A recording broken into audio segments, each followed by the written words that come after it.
up, everyone, and welcome back to the Talk of the Ring Show. Y'all, it's been way too long. 2 weeks is way too long. But you know, guys, I had to take that little needed break because now I got so much for you guys coming for this next couple months. And I don't know if it's released yet, but I'm going to give you a little intel now. So obviously, y'all know Harley, Miss Over Here, Showtime. I'm going to be working for New Era Pro Wrestling. So make sure, obviously, you're checking them out. And on top of that, I will be working or interviewing, or however you want to word it. I will be working for High Ground Pro Wrestling, so make sure you're checking them out too, because, you know, we got lots coming for you guys. So, but before I am super excited, let me first say that I am super excited to have today's guest, obviously, because we got some female talent, and, you know, female talent is badass, and you know what, we know what we're doing. But before we hop into that, I do want to give a little rundown on New Era because, you know, it's coming up. We're having fun. On our roster, we have Kit Raff, everyone's favorite. Come on now. We love Kit Raff. Who knows? Maybe Adina still will be next because, you know, we love her too. And then we have our first tag team announced is the Mancuso brothers, which I worked with them at UCW. They're all right. Don't tell them I said that, though. And then we have Miguel Del Barrio, which we actually had on the podcast. So if you haven't seen that episode, make sure you're going back and watching that. Then we have the Lost Boys, another tag team. We had Junie Underwood on. Don't pay attention to him. He's lost. No, I'm just kidding. And then also we have Zoe Cannon, which we love Zoe Cannon. Zoe Cannon is a queen, so make sure, obviously, you're following her on everything you can. We have Mr. MIT, which I am super excited for because, guys, we actually finally booked him for the podcast. And I've been waiting so long to have him on, so I'm super excited for that. And we have, obviously, Ricky Price, which we're not so excited for because Ricky Price is Ricky Price. Come on now. And last but not least, we have Trevor Terry. So if you guys haven't seen any of them, then y'all better be following on Instagram, on whatever, because New Era is going to be a new era. But now let's hop into today's episode with hopefully everyone's favorite, because I know she's mine. But Tatiana, hi. Hi, thank you for the compliment and thank you for having me on. Of course. How are you today? I'm doing pretty good. How about yourself? Living the dream. But I always hop right into it with who or what got you into wrestling. Oh boy. I'm gonna chalk it up to two people.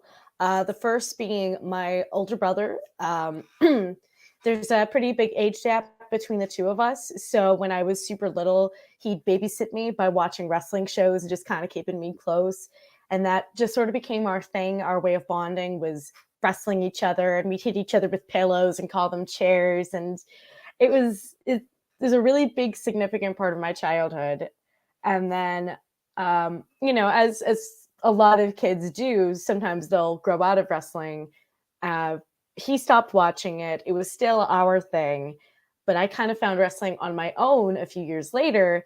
And the person that really got me hooked into it and kind of made me start building this dream of becoming a wrestler was Mickie James. Just seeing her perform and how authentic she felt and how, confident she was in herself, that really struck a chord with younger me and kind of planted the seeds, no pun intended, for me to become who I am today. No, absolutely. I mean, that's the same thing with my brother. My brother and I used to always watch wrestling, and he grew out of it. But now, like, he'll still do wrestling moves on me. I'm like, whoa. Hey, now this isn't happening. But I got some of my friends now that we be pulling wrestling moves on each other. So even if I can't get my brother to do it, I got them to do it. So it's fun. My brother actually, he stopped doing that to me once I started training for real, because then I was putting actual holds on him and it suddenly wasn't fun for him anymore. He was like, oh, you've got me. I don't like this.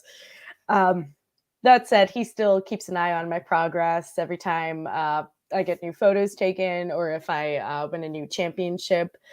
He's always the first person I message and send pictures to. Absolutely. I gotta say, you are so pretty, and I love the whole like flower theme. So I love it. Thank you. That's so sweet of you to say. Thank you. Of course.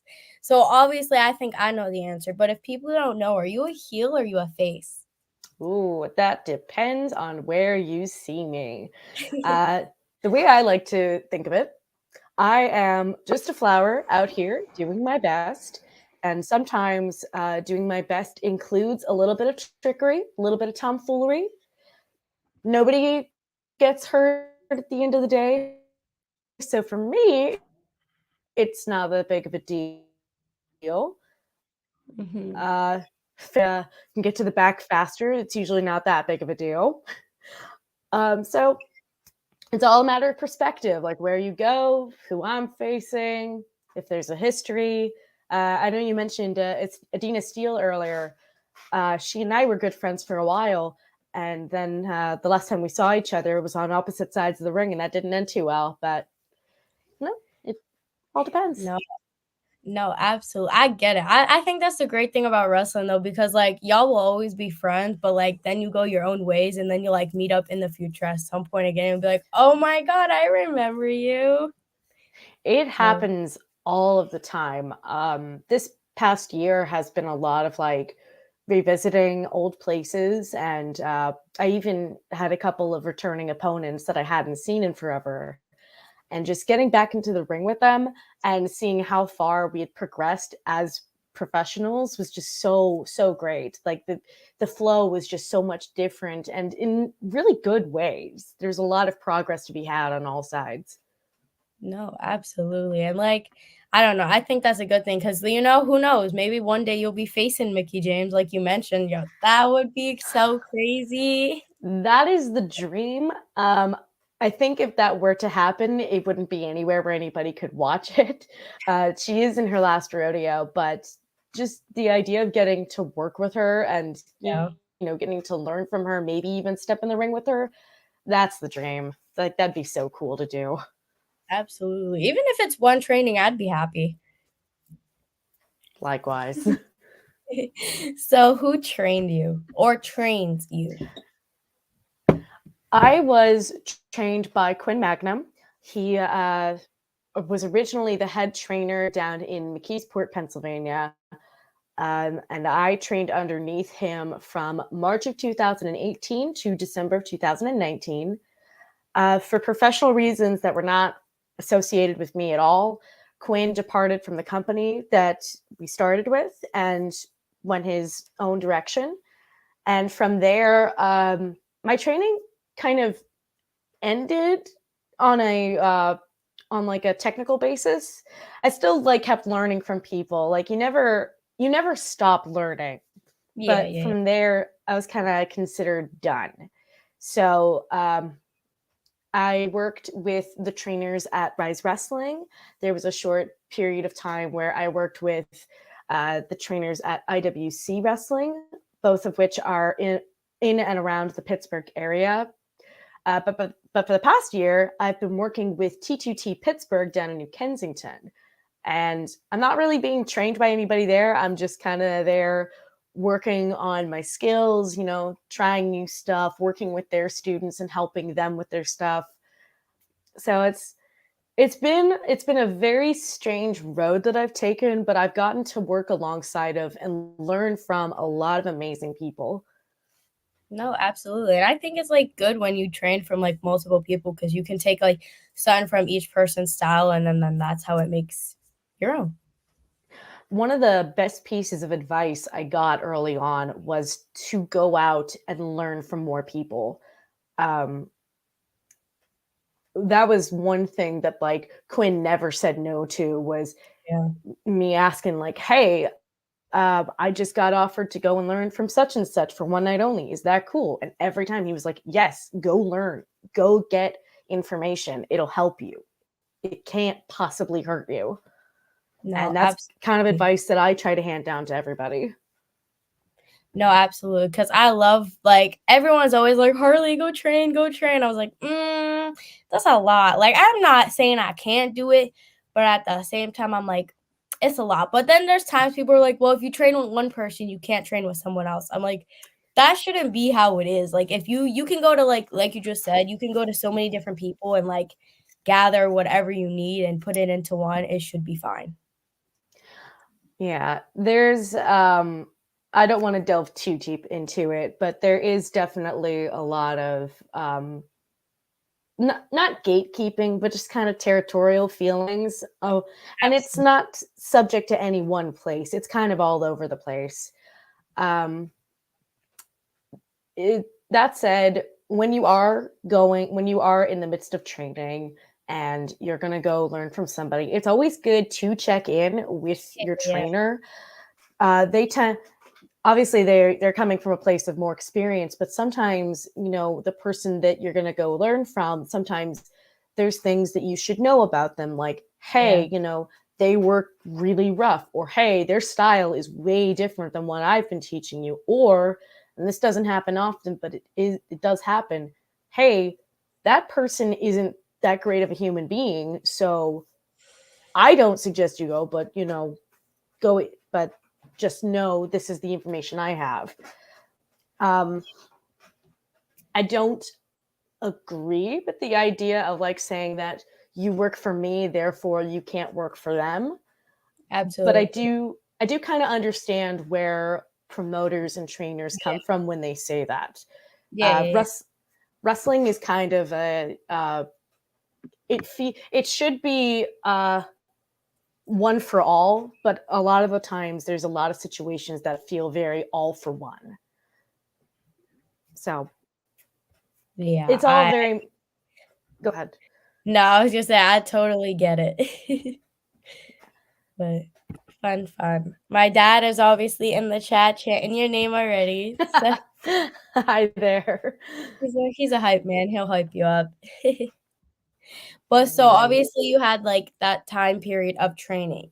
So how long would you say like from the time you started training to like what was the time period till you got like your first match?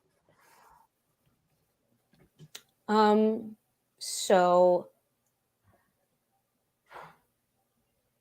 my time period was around a year and a half total from the time I started to the time I made my Yeah. in-ring debut. Now that said, it actually only ended up being about a year because about 6 months of that time was spent either with me being injured or with me just being completely out of the state for work purposes.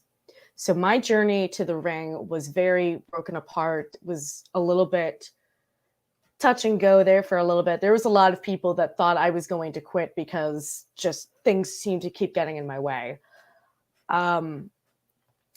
But yeah, about a year and a half, 2 years, that's pretty, year and a half, that's about average. I'd say a year and a half to 2 years is around the time it takes to like get solid Yeah. in the ring to where you can virtually go everywhere. That's not true for everybody.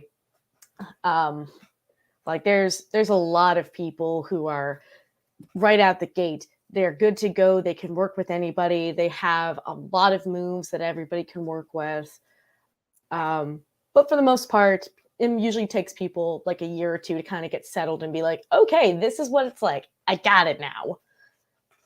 No, absolutely. So like with that being said, what would you say is the hardest part about wrestling? The commitment. Um, there's not a lot of gain from wrestling in a very physical sense. Obviously, we're all here because we love it and it gives us, a lot of joy to do this. I know I love this life that I'm living, but you don't get paid a lot to do this. You wreck your body when you're doing this to a certain extent. I mean, obviously, we all try to take care of ourselves as best as we can, but bumps and moves and flips and hitting the ropes, even that eventually like builds up over time. So if you're going to do this, the hardest thing is going to be committing. I've seen so many kids, they come in and they're like, I'm going to be a wrestler. This is great. And then they hit the ropes or they take a bump or, they do a drill for the first time and you can see it where it just hits them that this is not what they thought it was. And it's too much for a lot of people. And there's nothing wrong with Yeah. trying it and then saying, this isn't for me. But if you Yeah. are going to go through it, you have to do it. You have to go all in. No, absolutely. My uncle is actually a wrestler. So every time I tell my mom, I'm like, yeah, I think I'm going to start training. She's like, I think after you take that first bump, you're not going to want to do it anymore. I'm like, I think you're right too. So I just stuck with like commentary, podcasting. I'm like, I'll stick with the interviewing too. That's fine. I'll keep you can have the wrestling thing. You can have it. It's fine. I'm The not gonna steal first bump that spotlight from you. Well, the first bump for me, it was very funny. My first day of training, I was fortunate enough that I had like some boxing experience behind me. So, doing like doing all the physical warm ups and stuff, I was able to keep up with everybody. And then they kind of sat me down and they're like, okay, we're going to come back to you, but you're going to watch everybody do the regular drills. Did that. They taught me how to bump on a crash pad. Um, that went well. And then at the end of practice, Quinn looked at me and said, hey, you're going to have to do it eventually. So do you want to try bumping without the pad? And I went, sure. And one of the guys at training, Tim, yelled, hey guys, Tati's going to bump without the pad. So everybody jumped up on the apron to watch this. And they're all staring at me like, ooh, let's see. Big smiles on their faces. And I'm thinking, all right, you know what? I'm tough. I'm a tough girl. I'm going to show them. I went down for the first time. All the air shot out of my body. And I just went, oh, this is why. This is why they were waiting in anticipation. it definitely gives you that feeling of, oh, this hurts. This is not comfortable. This is something I'll have to get used to, and not in a good way. No, absolutely. And that's where that commitment comes in, because I give it to you. I think like my mom said, I think after I took my first bump, I'd be like, mm-mm. Like I could smack around my brother, I could smack around my uncle, my dad, it's fine. But the minute they smack me back, I'm like, nope, I'm done. It's cool. Yeah. And there's nothing wrong with that. Like I said, just wrestling is something that everybody can enjoy, but there's commitment, there's ability, there's just the want to do this that goes into actually being a wrestler. And it's not for everyone. And that's fine, because like you said, there's a lot of other parts of wrestling that need to be filled. There's commentators, there's referees, there's promoters and managers, there's interviewers, there's podcasters. There's so many lanes of wrestling that are open to everybody. Everyone can be a part of it, just not always in the same way as each other. No, absolutely. And I think that's like also another thing that's cool about wrestling. Like if you try being a wrestler and you're like, well, this is not really my thing, you always have like something else to fall back on, whether like it's like you just said, the referee or the manager, whatever it may be. Yeah. That's kind of what we were taught as well. About 6 months after I started training, I was actually thrown into the manager position, and I did that for a while. And I've learned refereeing basics. I've actually been doing commentating quite often at T2T when there's nobody for me to wrestle. So, having those skills in your back pocket really helps when you're on the road, especially if you hop in the car with somebody. You can, say to the promoter, hi, my name is such and such, and I'm a wrestler, but I can also do this, can do that, can do whatever. If you need an extra hand, hello, here I am. No, absolutely. So you mentioned the injuries as well. What was going through your mind as like you got injuries? The first one, my mind kind of went to static after it happened. The moment before was a little bit panicked. It happened in the ring, and it was a spot where I was managing. The person I was managing was on top of me, and we were both going to take a move from another worker.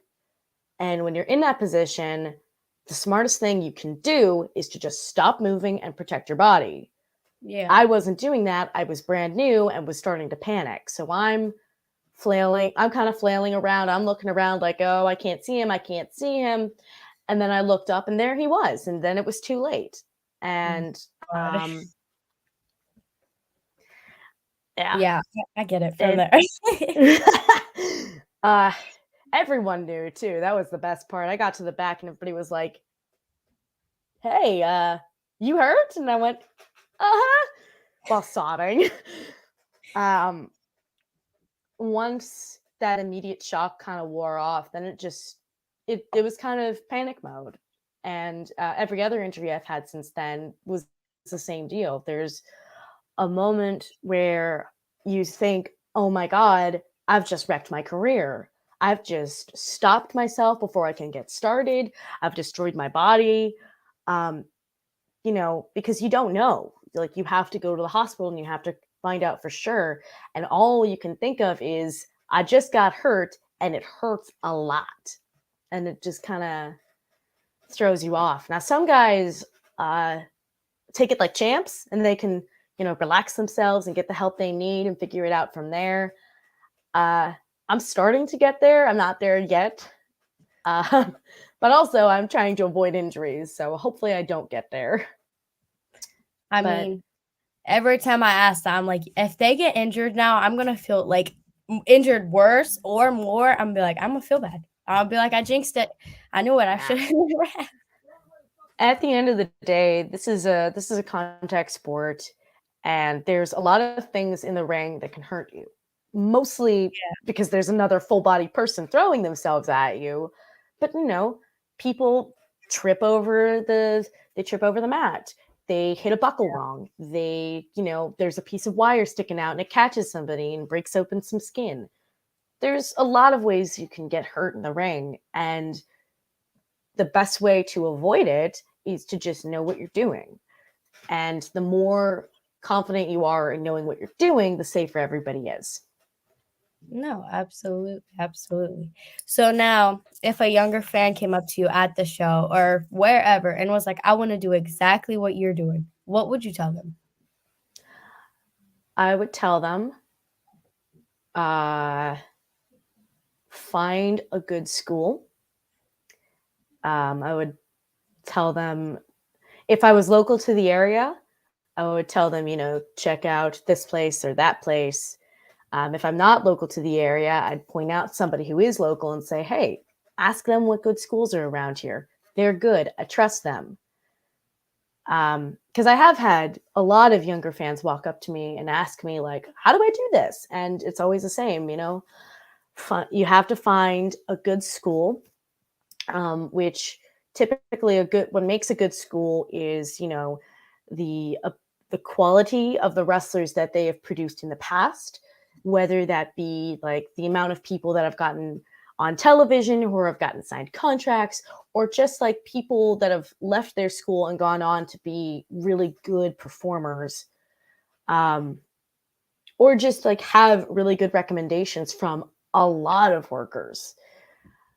So, find a good school and then save your money for a couple of years so that you can, not only pay for classes, but then when it's time for you to get to the ring, if you get that far, you can, pay for merchandise, you can pay for gear, which is really important, and wasn't exactly something I was prepared for. I made the mistake of not getting gear ahead of time. So there was a lot of my first matches were done in leotards.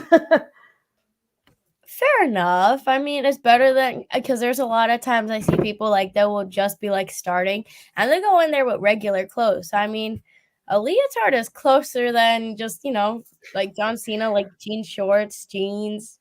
The jorts. I mean, there's quite a few people that make jorts work. They're not the worst thing you can wear to the ring. The worst thing, in my opinion, would be baggy clothes, because then not only are you possibly going to show flesh that we don't need to see to the Yep. audience and whoever's in the ring with you, but also that can be a safety hazard. No, absolutely. Um, if your pants fall down while you're trying to run the ropes, you're gonna trip and you're gonna, fall. Um, but Obviously.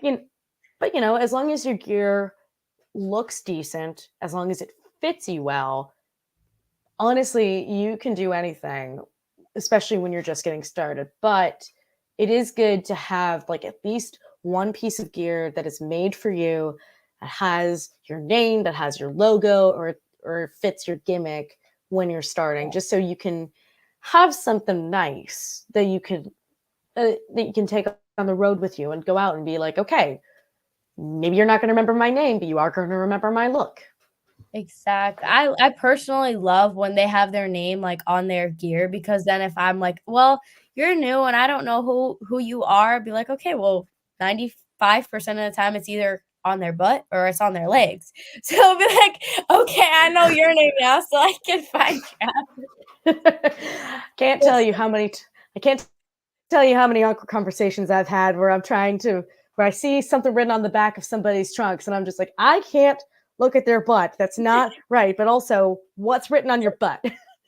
Yeah, exactly. Oh my God. I hate to put him on the spot, but I haven't had him on the podcast in forever. His name was Tim Theory, and he's a great wrestler. He's a great guy, but he is one that wears baggy like wrestling pants, and you already know where that headed. If you're wearing baggy clothes and they, you know, it and everyone just threw it in his face afterwards. Like, it was so funny. They were like, you ripped your pants. And we still till this day throw it in his face.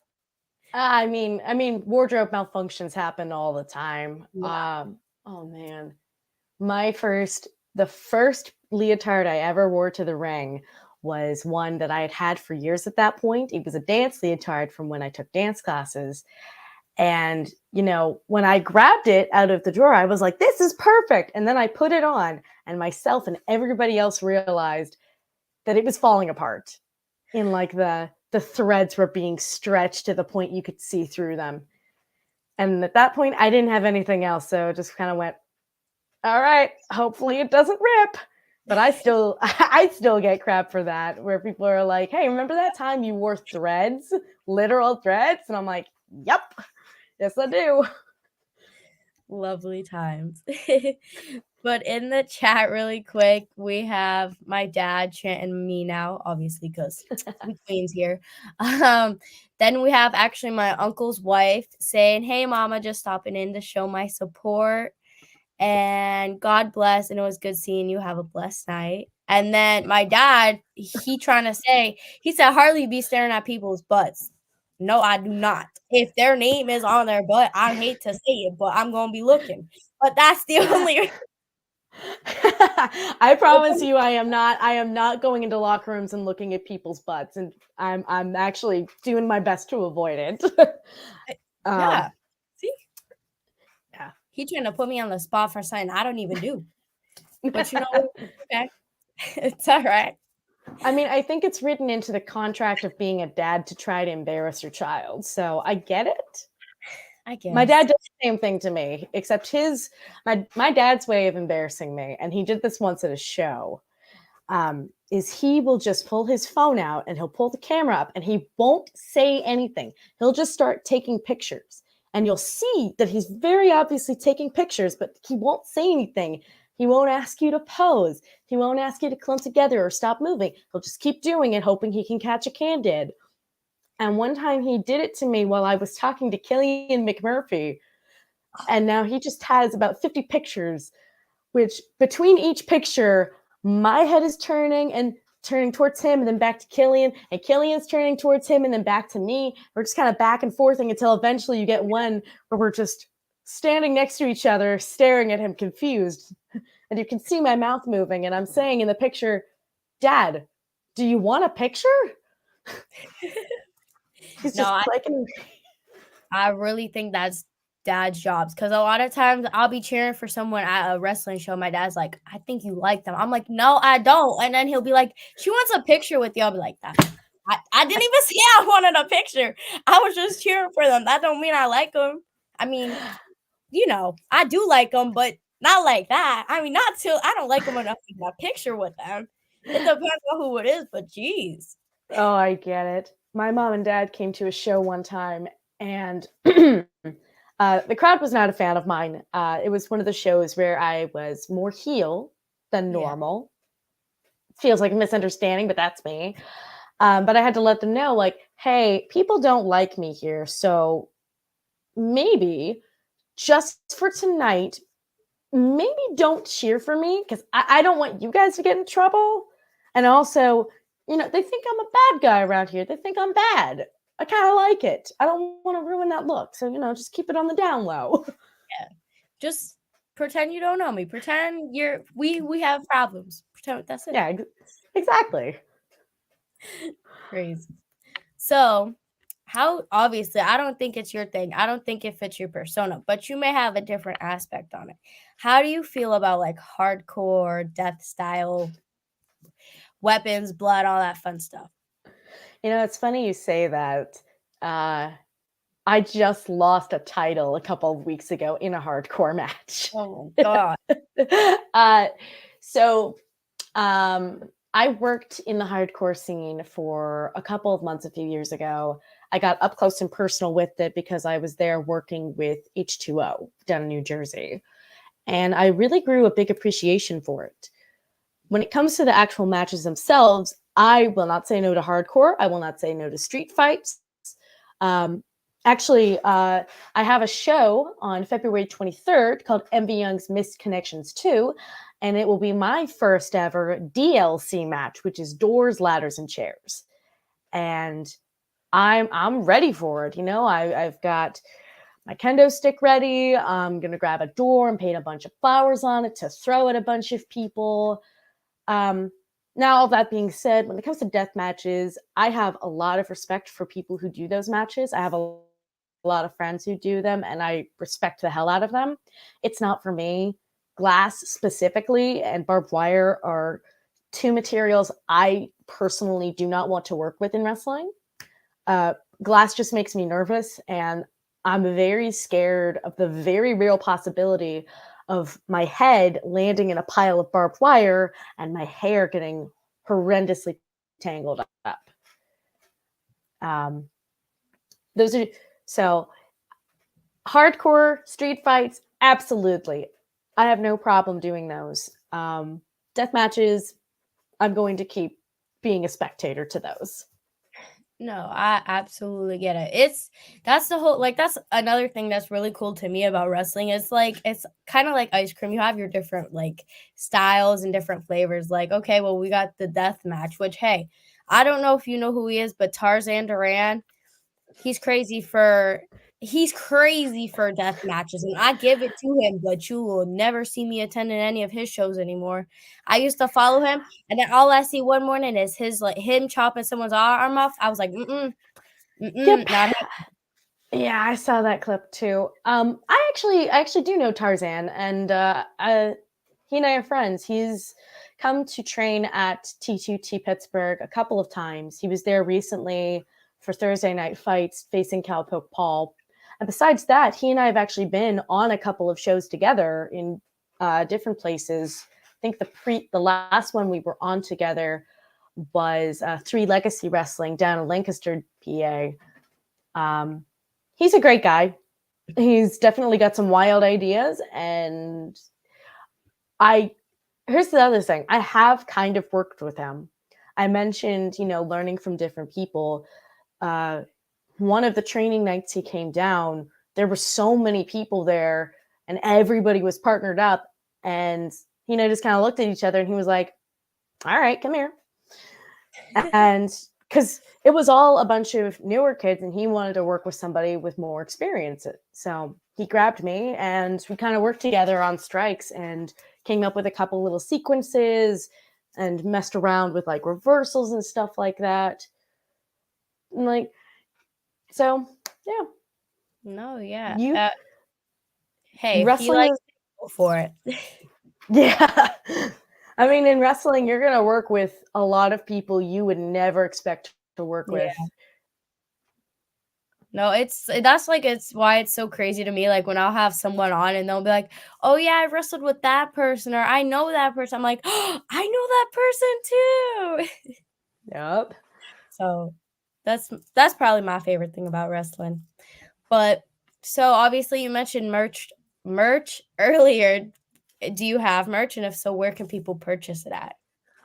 I do have merch. And to purchase it, you can check out my merch table at shows. The next show I will be at is February 17th in Bayshore, New York for Victory Pro Wrestling. You can also just hit me up and I'll ship it to you for a small bonus fee. But yeah, I've got t-shirts, I've got trading cards, I've got pictures, stickers. I recently introduced these hand-painted nature cards. So they're these little squares, and most of them are flowers, but like there's a squirrel, there's a hummingbird, there's a couple of little critters in there. What else do I have? I feel like there's something else. Yeah, I'm currently trying to not get rid of, but just kind of clear out the merchandise I have now to make room for some new stuff coming in. But yeah, can hit me up. I also, excuse me, I also recently put up my first ever entrance jacket up for sale. So I have pictures of that available on all of my profiles, along with pictures of me wearing it to kind of showcase how it's been used throughout the years. And if there's anybody in the chat that's interested in that, they can hit me up. I'm on everything at Tatiana Wrestles. So. All right. And then after, you'll just be like getting a DM from me, be like, hey, about that. Hey, I mean, it's a good jacket. It should go to a good home. Absolutely. We'll see. We'll see. We'll talk after, obviously. Oh yeah. So now, if you got the opportunity for AEW and WWE, which one do you think you would pick?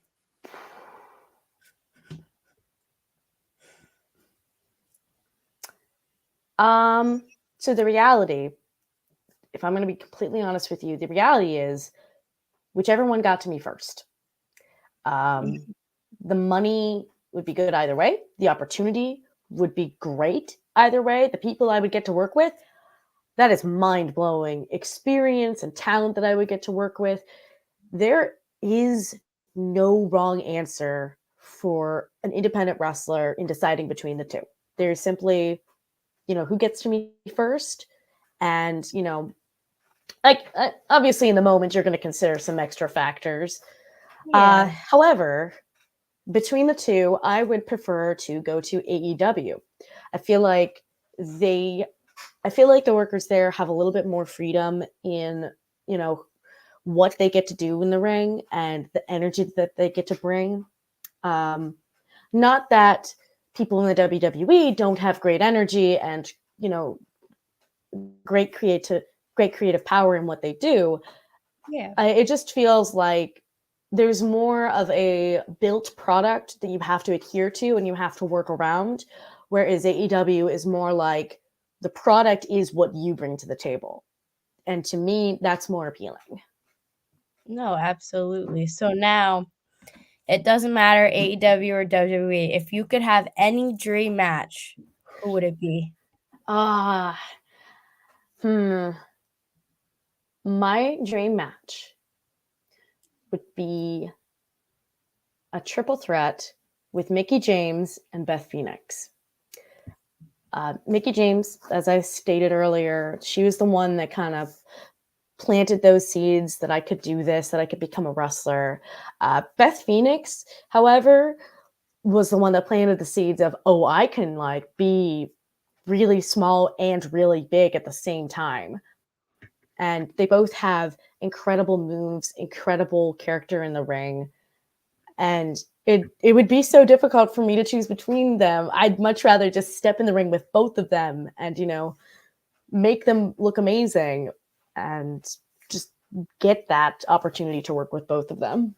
No, absolutely. And I love that because there are so many times my brother, my best friend, and her brothers want to sit here and be like, you're so short, you're so tiny. And one day I will turn around and kick all of them, kick their ass. It's fine. Be like, I told you, I can do it. One day. I have so many friends, both in and out of the business, that are either average height or much taller than me. And they all try to give me crap for it. They're like, oh, you're so tiny. You're so little and you're down there. To which my response is, that just means I'm full of spite because of you. So I just kind of channel that into my in-ring aggression. No, absolutely. I mean, I don't blame you because sometimes they just gonna like my brother. I can smack my brother around whenever I want. So when he wants to sit here and say, you're short, smack, smack, and that's it. And I run away because I know since he's taller than me, be like, no, I'm okay. Not right now. But it's cool. So That's great. now, speaking on an indies level, if you could face anyone, who would you want to face?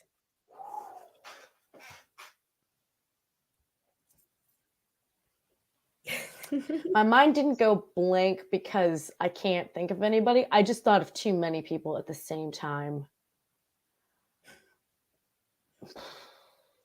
Top 5. Okay, there we go. That's in no particular order. In no particular order. I would love to face Raylan, Queen Amanada, Promise Braxton.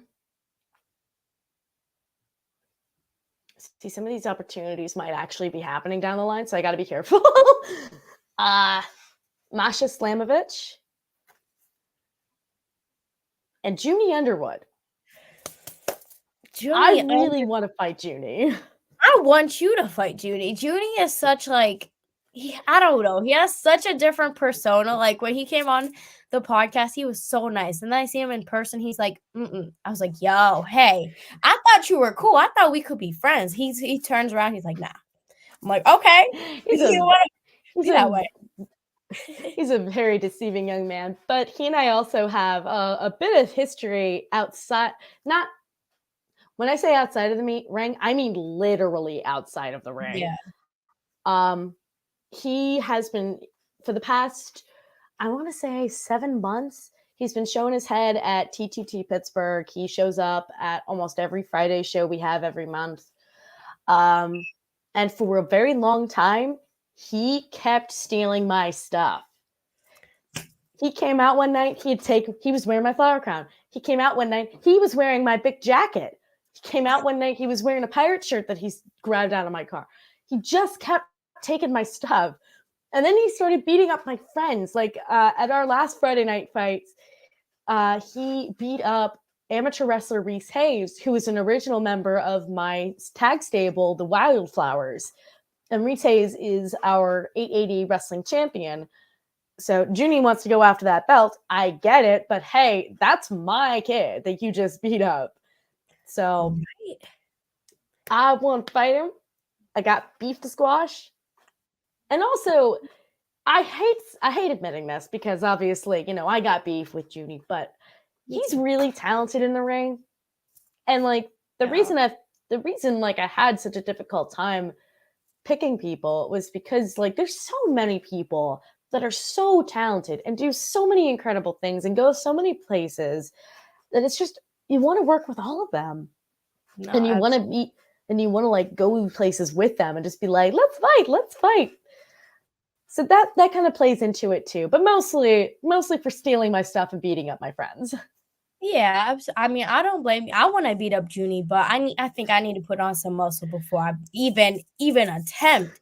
Or like, hey, if you get to it before me, I will totally support you. Like, she got it. She can take it. Live vicariously through me. I guess you could put it that way too. I mean, one day, me and Junie, we'll see. So if people want to find you on social media, where can they find you at? So you can find me on Instagram, X, and TikTok at Tatiana Wrestles. And you can follow my Facebook page, The Unwilting Tatiana. I upload to Instagram and TikTok quite often, and the X and Facebook page just kind of follow behind. But yeah. I'm pretty active on social media. I try to keep very up to date with upcoming shows. Like I said, the 2 I have for the rest of this month are February 17th with Victory Pro Wrestling and February 23rd with T2T Pittsburgh. Alrighty. So, okay, now it doesn't have to be company-wise, but overall, if you could wrestle anywhere, where would you want to wrestle? Oh man, I I want to wrestle in Madison Square Garden someday. I don't even care with who. If I can go and stand inside of a ring inside of that venue, that I I could honestly retire happy right there. Like, yes, this is so cool. No, absolutely. I mean, it's a dream. And well, who knows? Maybe in a couple years. Can you guys imagine Tatiana headlining WrestleMania? Yo, I would cry so hard and be like, "Oh my god, look at her. She's so grown up." You just get to the wide shot of me standing in the ring, and the close up happens, and my expression just reads, "How did I? How did I Yeah, get here?" right. That would be so crazy. Well, it would be. It would. I'm not gonna lie. That would be really cool to do. No, I mean, that's where I don't know about you guys, but like I'll give it to you guys because a lot of times when I did my first show last year, I stepped foot in that ring in front of everyone. I was like, I can't do this. And in my head, I was like, I can't do it. So imagine headlining WrestleMania, the amount of people there. I'll be like, nah, you can have that. I'm staying back here. You could do your thing. Nah, there's nothing wrong with that. Um, I trust me. There's been plenty of times where I've gotten into the ring and suddenly I get stuck. I get stage frightened. Luckily, I did a lot of theater before this, so what I always think to myself is look into the lights, look at the lights, and say your stuff. Do what you do. Trust yourself. Absolutely. So now, where it doesn't matter where you've wrestled, is there one specific spot like you're like, okay, I'll wrestle here whenever I get the opportunity to? Hmm. Hmm. I am gonna say two places. One place I've already wrestled, and one place that I would like to in the future. I would love to go back to 3LW. Uh, I know you mentioned Zoe Cannon earlier. I faced her out there back in September, and I really enjoyed being out there. That was a crowd I really felt comfortable working in front of. The locker room was really good. I That is one place that I would not mind going back to all the time, if that's possible, which it might not be, and that's okay. Um, and then I would really like to work in front of Create a Pro. The shows that they've been putting on recently have been very good. They have a really good locker room, and that just seems like a place that I would fit right into. So I'd love to go out there and try my hand. No, absolutely. The amount of times I hear about Three Legacies and everyone on that roster is like, you say you come into our shows and then you never come. I'm like, I know, I know it's a work in progress, but this month, this year, whenever their next show is, it's a goal. I'm trying, Are but they like, yeah, there's a lot of good talent on that show. definitely? Yeah, no. If you have the opportunity, definitely go check it out. Boo Zoe Cannon for me, but also, but also enjoy yourself. Yeah, I mean, I had her on here too, so if I go booing her, I don't know how she gonna react, but we'll see. She'll be fine. Yeah, cool. So you're still fairly young in the business in general. So do you think it's gonna be like an age thing, a mindset thing, or an injury thing that causes you to call it quits?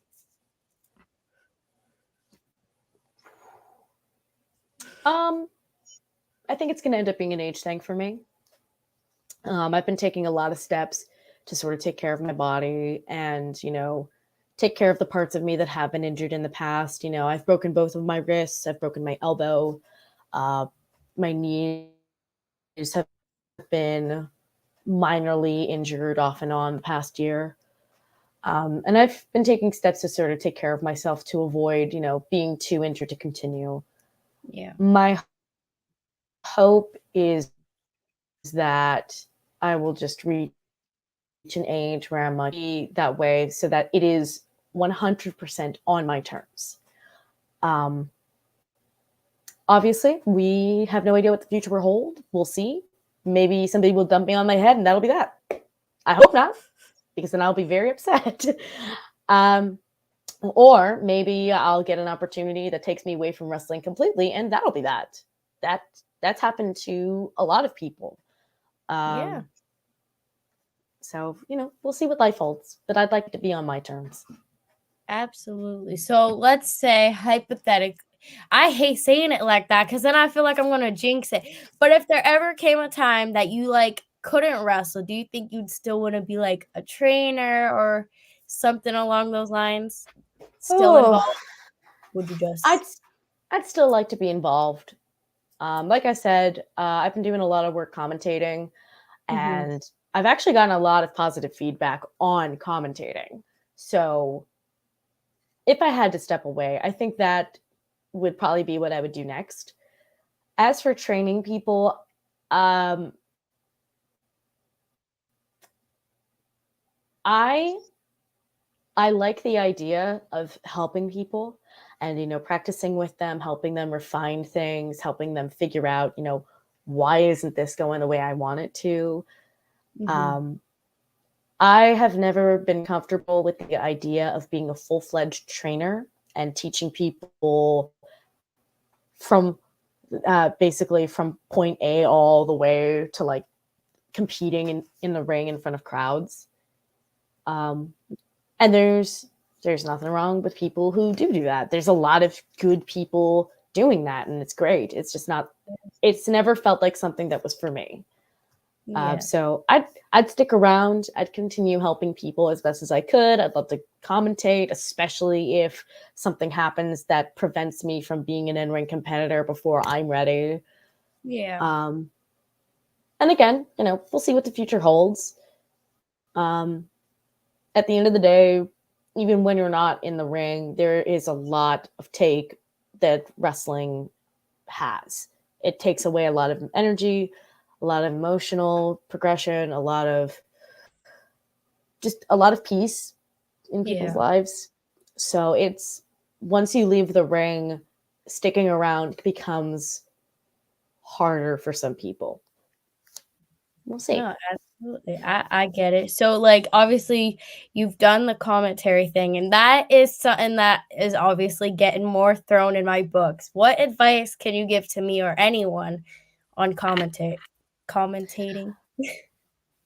Tape study. And tape study is different when it comes to commentating versus wrestling. In wrestling, you want to keep the focus on the moves and then go back at the end to sort of like analyze how the commentators are working with the flow of the match. Mm-hmm. When it comes to commentary, though, you always want to focus, you want to start by focusing on what's being said. And then you want to go back and you want to try to pinpoint, when they're calling a move and when they're calling somebody's special or somebody's finisher. And then you want to go back the third time and sort of loop it all together. So just, study up.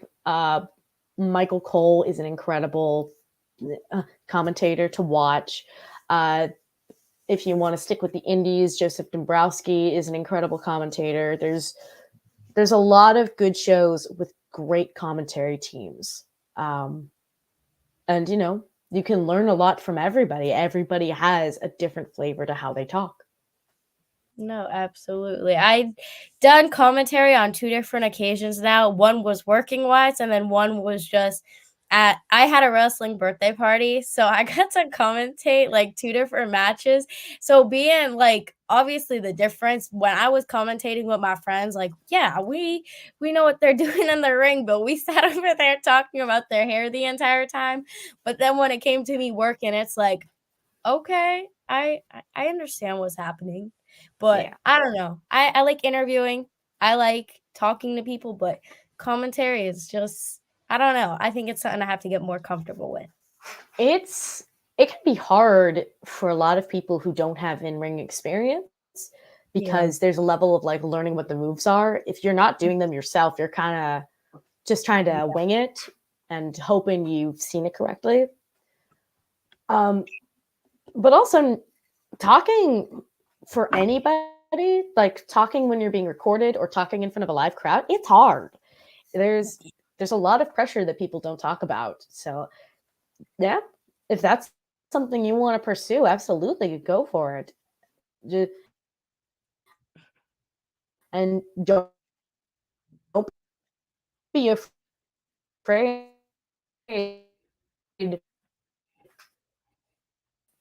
to not be great immediately. Mm-hmm. Oh gosh, she froze. It's all right. I'm sure she'll be back. Like she was talking, but okay, I think she's back. There we go. You froze there for a bit. You're good. Oh, that's funny because you froze on my end. I figured, sorry Terrible. about that. It's okay. I unfortunately have Comcast, and Comcast is not great. It's all So right. sorry about We that. always no, it's all right. We strive through on here. It always happens, whether it's me or the wrestler, whoever I have on. We make it work. But no, I totally You make it understand. work. So like, do you ever watch your matches back and be like a self-critic or whatever and be like, why did I do that? Or why did I say that? Or I do that all the time. I've actually, it's a bad habit that I am trying to break because it is important to kind of look back on your stuff Yeah, and make notes and try to make adjustments. Sometimes, you can tell when you're in the ring, like you'll do something and you're like, oh, I need to work on that. Um, there are times though that I will like go back and I'll watch a match because I'm like, oh, this was really good. I can watch this, yeah. and it almost messes with me a little bit where I'm like, ooh, that doesn't look as good as I thought it did. And it's another thing about perspective. You are your own worst critic, Mm-hmm. and a lot of people will like see your match and go, "Oh, that's good. Yeah, you did fine." But then you watch and you're like, "I'm moving slow. This didn't look good. That could have been cleaner. That guy's got a better single leg drop kick than I do. Why does mine suck?" Which that last one has been a very real thing that I've been dealing with. No, I think that is like it's so funny, but yeah, like it's amazing because obviously we'll sit here and we'll go back and be like, I shouldn't have done that, or ew, like what was I thinking? What was I doing? But like at the same time, when we like critic ourselves, it helps us like obviously better ourselves, but then people will sit here and be like, it was fine. I didn't even notice. I'm like, you're lying. I know you did. Yeah. But 99% of the time they don't. They're being like, it's cool. Only you pointed out. Yeah. I mean, Yeah. you're always going to see the things that you don't like or that you think could be better. And what everybody else is seeing is wrestling. It can be Yep. good, it can be bad, it can be but they're Yeah. just seeing the wrestling. You are seeing your work and your effort. No, absolutely. I think that's like another thing. I'm such a self-critic of myself too, because I've been a fan perspective for so long, but now like I'm actually in the business, I'm actually working. So it's like I know I can see the difference and it's fun sometimes, but then other times they're like, well, you're just a fan. You can't I'm like, you started out as a fan too. Don't even play that card. But like it There's, happens. yeah, I can see both sides of it. Yeah. Once you do enter the business, that definitely opens your mind a little bit more, and you're suddenly like, okay, I know more than the average Joe.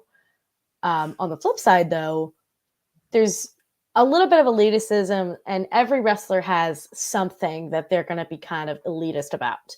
Yeah. Um, there's a bit of like, yes, you're always going to understand it to a certain point as a fan, Mhm. um, and everybody's different. A lot of wrestlers have like a lot of patience and are willing to like kind of be like, well, some people have no patience and they're not going to handle it well at all. Um, but yeah, there's definitely a line between bearing witness to what happens to the ring versus being in the ring. And as long as, everybody kind of understands that that line does exist, and that, Mhm. there's a level of understanding that from both sides that kind of cross into the other, but only to certain points, then I think everybody will be fine. No, absolutely. Yeah, I get it. Cause there's a lot of times, like, I think personally, there's like so many new, like, I can't speak on everyone, but there's a lot of new wrestlers coming and they like want the same spotlight that others had already. And like you just kind of said, like they're welcoming, but then others are more like, I don't know about that. So I get it. The push away from old school mentality, old school training is very recent. Um, Quinn Magnum, my trainer, very old school. I'd like to think that he was old school in a positive way, in that he taught me, like he drilled into me how important it was to do more than just show up and get in the ring. He Mhm. he literally built into me this idea that when I show up somewhere, I have to help. I have to do something productive beyond adding to the show. Um, and other people, their trainers are very good and very talented and have taught them quite a bit, but they've also drilled in this idea of like, now that you're a wrestler, you are therefore better than somebody. Yeah. Um, Everybody is trained differently. Everybody has different ideals and different, biases. No, not biases. That's the wrong word. Different types of respect for different things built into them. Mhm. Um, but ultimately, you are still going to have people that, they want wrestling to be more closed off than it is. Yeah. The door is very wide open to fans on what we do and how we do it. That's kind of why I talk so carefully and I take the time to think about a lot of my answers, because I believe that it's okay that that door is open. You just have to know how to sort of pass by it without falling through it. Absolutely. Um, yeah, it's better to be open minded and, ask why than say, how dare. Mhm. And not everybody will feel that way, and that's okay. Yeah. It's also just newer. No, absolutely. And I saw my cousin was watching and I knew my cousin's taller than me. He's older than me. So I knew he was going to say something about me being short. He goes, I want to fight short stuff. He's referring to me. It always happens. Everyone that's taller than me, just by a little bit. I'm only 5'4", guys. I'm not even that short. But you know what? See, so I'm 5'1", and I'm the opposite way. I want to fight everyone. I have threatened to fight so many people. I once uh I once threatened to fight Ricky Shane Page, and he laughed in my face, as he should. I don't even think he would remember that it happened, but um yeah, no. Uh Being short in this business is a different playing field than other people, because you are physically limited in not so much who you can work, but how. Yeah. There's a lot of moves that I can hit on people who are my height or around average height that I just cannot hit on people who are tall. And that's okay. You Yeah. find different ways to work around it. No, absolutely. I think that's a fun thing too. Like when you're facing like I don't know. There was many times. So like my uncle, I'm gonna throw him on the spot. He is the shortest man alive. So I every time he wrestles, and if I ever have anyone on that wrestles with him, I'm like, oh, look at the little peanut. Like he's so short. But his tag partner is like a giant. So whenever them two are together, I'm like, yeah, I'm not going against either of you because one got muscles and one is just taller. And y'all like literally scare me. So you know what? It's fine. Those two together, game over for me. I recently made my debut for Exodus Pro, and my tag team partner was Leo Fox, and Leo is a big boy. He's like 6'3". He's built like a tank, big Oh, boy. And then you got me. I'm 5'1", and I look as delicate as a flower. And of the two of us, I was the more spiteful and violent one. I was more like, yes, come on, fight me, fight me, fight me, fight me. I love it though, because it's always the shorter ones that they're more short tempered, and we're like, yo, we have so much in us that one day you're just gonna get it. And if you asking for it, we gonna do it. I I always tell my taller friends, you can laugh at me for being short, but I'm closer to your knees. So Exactly. keep an eye out. I'll take your knees. That's my threat. I'll take your knees and I will not care. Right? Exactly. But thank you so much for coming on, guys. She mentioned it earlier, but please, please, please go give her a follow. Her Instagram is linked down below, and I'm sure if you go to her Instagram, you can find everything else.